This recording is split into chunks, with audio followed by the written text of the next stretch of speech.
Tapi pada penerapannya Bang Egy, banyak orang yang hanya berlindung pada hukum Islam tapi tidak menerapkan syarat dan ketentuan yang diajarkan dalam Al-Quran.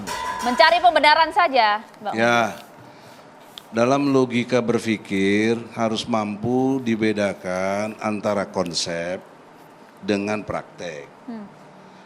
Allah mengajarkan konsepnya dibenarkan poligami. Karena perkawinan itu pintu gerbang. Banyak masalah. Ada bisa kena penyakit, kanker rahim dan lain sebagainya. Ada saat menstruasi, ada saat nifas, 40 hari lebih atau apa. Bagaimana kalau laki-laki itu punya kekuatan seksnya kuat, libidonya. Allah kasih jalan keluar. Boleh nikah lagi. Atau kau cerai. Jadi nggak ada paksaan.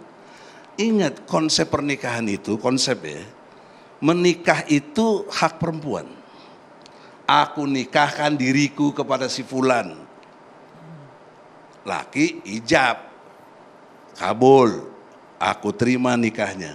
Jadi otoritas nikah itu perempuan. Jadi kalau kau pilih suami yang memang udah ada istrinya, itu pilihan. Kenapa kau dipersoalkan diskriminatif? Dari mana diskriminatif? Udah jangan dijawab dulu. Itu tafsir Anda. Saya juga punya tafsir saya sendiri. Tafsir Anda itu menempatkan perempuan sebagai objek seksual dari laki-laki itu sangat diskriminatif. Pandangan yang menempatkan perempuan hanya sebagai tubuh, hanya sebagai objek penetrasi, itu sangat tidak adil, sangat Anda diskriminatif. nuduh kita ini tafsir. Dan tafsir saya nggak begitu. Ya, okay. Saya juga orang Muslim, saya juga punya tafsir. Tafsir Anda nggak begitu. Makanya yang menjadi pegangan kita undang-undang positif, udah bukan mau dibahas, mau tafsir-tafsiran. jangan ngomong terus kok. Poinnya Bang. Dalam konteks tafsir saya disalahkan.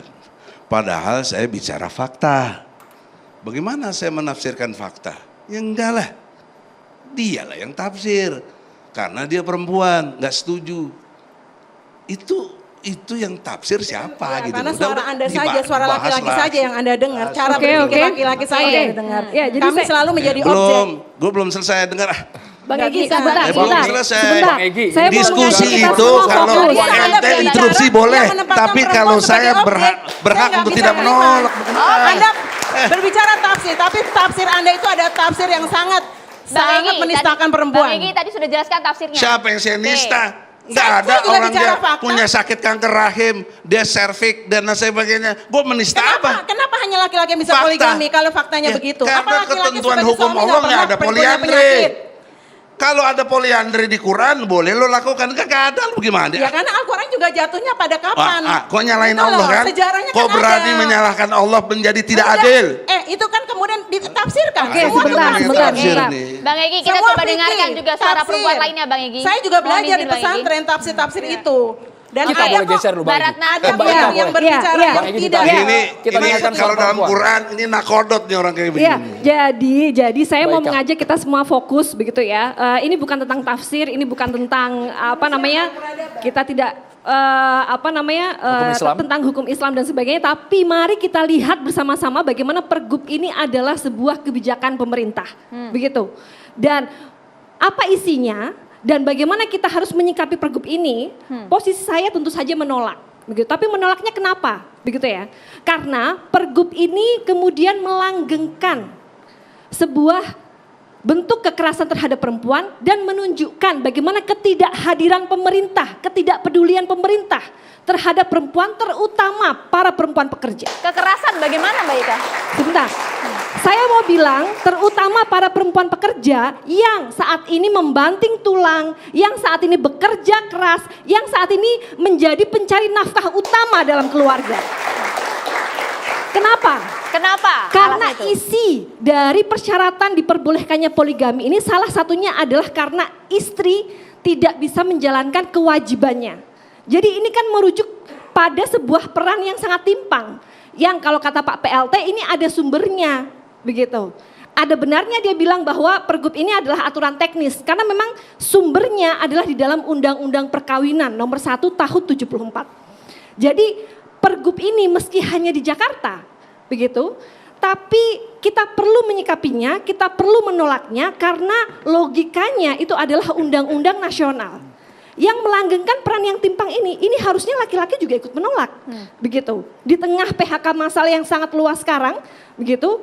Dan kemudian perannya itu adalah masih sangat tidak bisa melihat bagaimana perkembangan sekarang.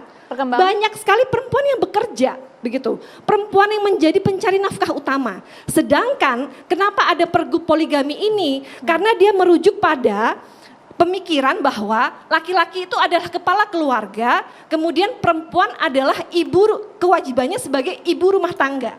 Begitu, sehingga ketika perempuan tidak bisa menjalankan kewajiban dan peran domestik tersebut, maka diperbolehkanlah poligami. Selain itu ada juga alasan data angka perceraian yang kian meningkat di Jakarta, Mbak. Itu salah satu dasar juga yang digunakan dalam pergub.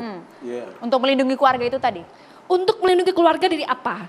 Kita fokus pada isu kekerasan terhadap perempuan. Banyak sekali kasus-kasus kekerasan di dalam rumah tangga yang kemudian perempuan sulit untuk bercerai, apalagi bagi perempuan ASN. Begitu. Jadi ini yang sebenarnya harus menjadi prioritas dari pemerintah. Kenapa saya bilang pemerintah tidak peduli, pemerintah tidak hadir, karena kemudian yang diatur hanya bagaimana memperketat aturan poligami saja. Jadi kalau begitu. porsi negatif positifnya sama sekali tidak ada satu poin pun? Tidak ada. Yang positif? Tidak ada. Ini harus kita bawa sampai pada revisi undang-undang perkawinan. Gitu. Karena logika ketimpangan peran ini yang kemudian memicu banyaknya kekerasan di dalam rumah tangga. Ketika perempuan harus bekerja sampai malam, dianggap kemudian dia tidak bisa menjalankan kewajiban domestiknya, begitu. Dan laki-laki kemudian termindset bahwa saya adalah kepala keluarga, tugas saya enggak di rumah, saya enggak mau bantuin. Ini pemicu kekerasan di dalam rumah tangga, begitu. Dengan banyaknya hutang sekarang, hutang keluarga, begitu ya, sehingga banyak orang selain bekerja di pabrik selama 8 jam, dia harus mencari pekerjaan-pekerjaan tambahan. Dan jangan sampai pergub ini jadikan pembenaran gitu maksud Anda? Iya. Jadi kita harus menolaknya, kita harus membawanya pada revisi undang-undang perkawinan. Itu makna kemerdekaan ya, itu makna kemerdekaan. Dari kepala rumah tangga mencari nafkah, lalu dianggap nggak bisa melayani, jadilah alasan untuk poligami, udah berlapis-lapis. Dan selalu alasannya tuh kan kembali perempuan tuh hanya dianggap tubuh, hanya dianggap sebagai udahlah liang untuk sperma, untuk cari anak. Dan seolah-olah laki-laki nggak bisa sakit, hanya perempuan yang akan sakit. Kalau memang mau kayak begitu, ya udah poliandri juga dibuka aja. Kita dengarkan dari Majelis Ulama Indonesia, Pak Kiai. Pak Kiai. Nggak adil Perspektif kamu seperti apa, Pak Terima Kiai? kasih. Ya, seru sekali ini, senang Tafsir sekali. seperti apa nih MUI ini? Jadi begini, sebetulnya saya membaca satu buku yang menarik. Ada namanya Profesor Ali Sobuni dari Saudi Arabia. Terus pernah satu nulis tentang dalam tafsir juga. Oh iya. Tapi begini Bu, ternyata tidak semua wanita itu menolak poligami. Jadi dalam artikel disebutkan ada seorang profesor perempuan di Jerman, dia mengatakan bahwa saya mendukung poligami. Saya lebih suka jadi istri kedua laki-laki yang pintar daripada istri pertama laki-laki yang bodoh. Artinya tidak semua perempuan itu sebetulnya menolak poligami. Tidak, saya kalau tanya soal perempuan, kalau mau jadi istri keduanya, mohon maaf semuanya, yang pilihan yang hebat lah, Pak Jokowi, suka janganlah siapa gitu. Gimana? Pak Kiai hati-hati. Pak Kiai Pak gimana, Kiai Pak Kiai? hati-hati, Pak Kiai. Siapa gitu, hati-hati. Atau jadi Andromeda Merkuri. Iya kan, lah, iya. Oh, jangan Pak Kiai, jangan. Atau jadi istri pertamanya tukang sampah, dia pasti milih istri keduanya konglomerat yang hartanya 300 triliun, dia kira gitu kira-kira. Artinya jangan dianggap ini selalu mengatakan bahwa wanita itu anti poligami, sudah tidak. Buktinya ada wanita yang nyaman dengan poligami. Ada. Saya punya contoh. Sedikit saja. Gantian dulu gantian. Tapi ini Contoh. bukan pilihan personal. Saya Ini, punya teman. Saya tidak mendebat apa yang disampaikan. Cuman Iya. fokusnya adalah ini kebijakan pemerintah. Jadi oke, ini bukan case per case. Ini bukan pilihan personal. Saya setuju poligami atau enggak begitu. Tapi bagaimana kita melihat kebijakan pemerintah? Oke. Oke. Oke, Baik. jadi begini. Kita teruskan dulu Mbak Ika Saya ya. teruskan dulu. Tenang. Bahwasannya wanita itu sebetulnya yang membutuhkan poligami. Oh. Ya, wanita membutuhkan poligami. Wah, ini Wanita kaget yang ini, mana Bang. ini sudah banyak pertanyaan nanti Pak Saya Kiai. kasih contoh begini. Bukan Maria lah. Ya.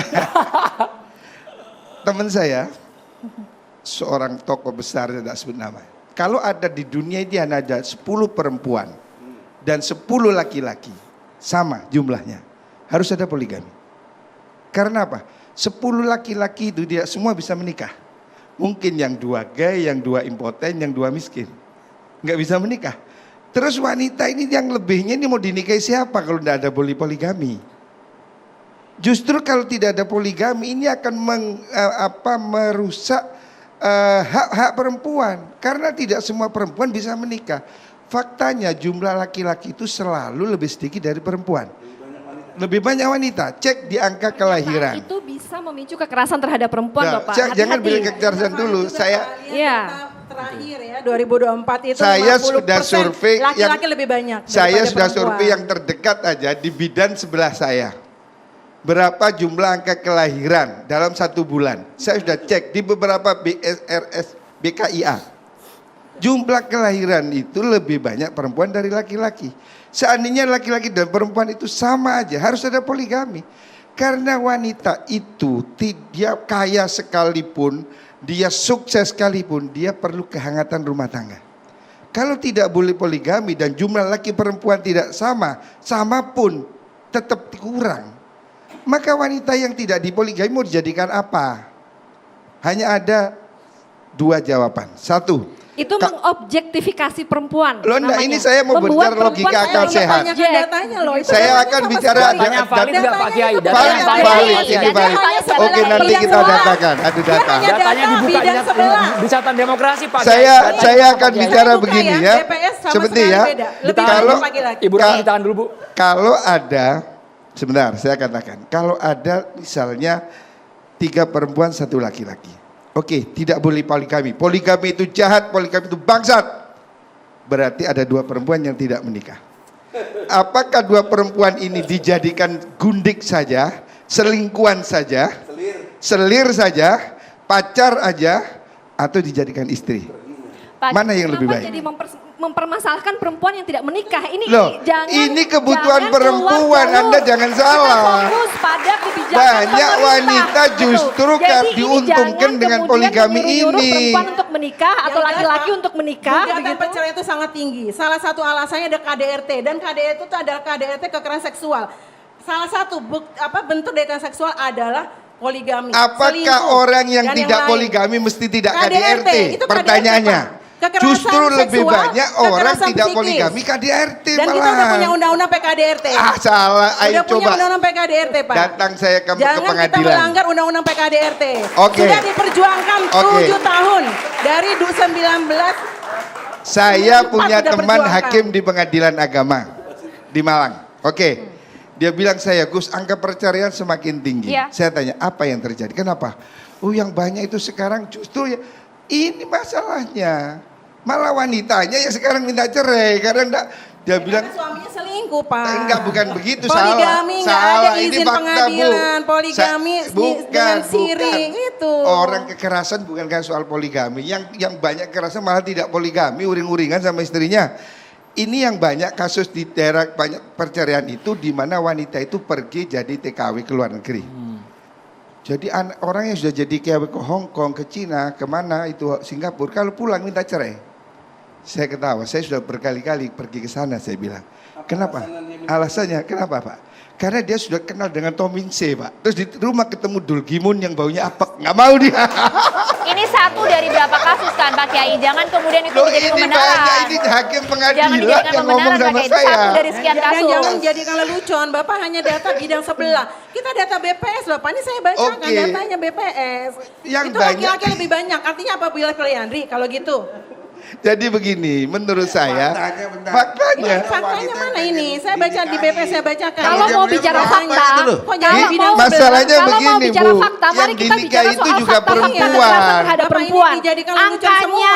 angka KDRT itu tiap tahun paling tinggi. Kita bicara Angka data kekerasan dan fakta. seksual apakah terhadap yang perempuan ADRT mesti poligami? itu faktanya. Kalau mau Apakah bicara mesti angka, poligami? Tidak ada urusannya dengan Tidak ada urusannya dengan poligami. tidak ada Bu. urusannya dengan kita membela Ya, poligami. tidak ada urusan Gitu. dengan KDRT. Jadi kenapa Salah kita Anda. harus membela poligami? Jadi gini, Gitu. saya ingin katakan jangan hanya lihat sisi negatif. Oke. Saya punya banyak teman yang poligami justru dia bahagia. Kalau versi Pak Kasuistik, Kiai, Pak, kasuistik, Bu, kasuistik, Bu jangan Rana ditahan dulu. digeneralisasi. Pak Kiai, kalau versi Pak Kiai apa sebenarnya keuntungan laki-laki berpoligami?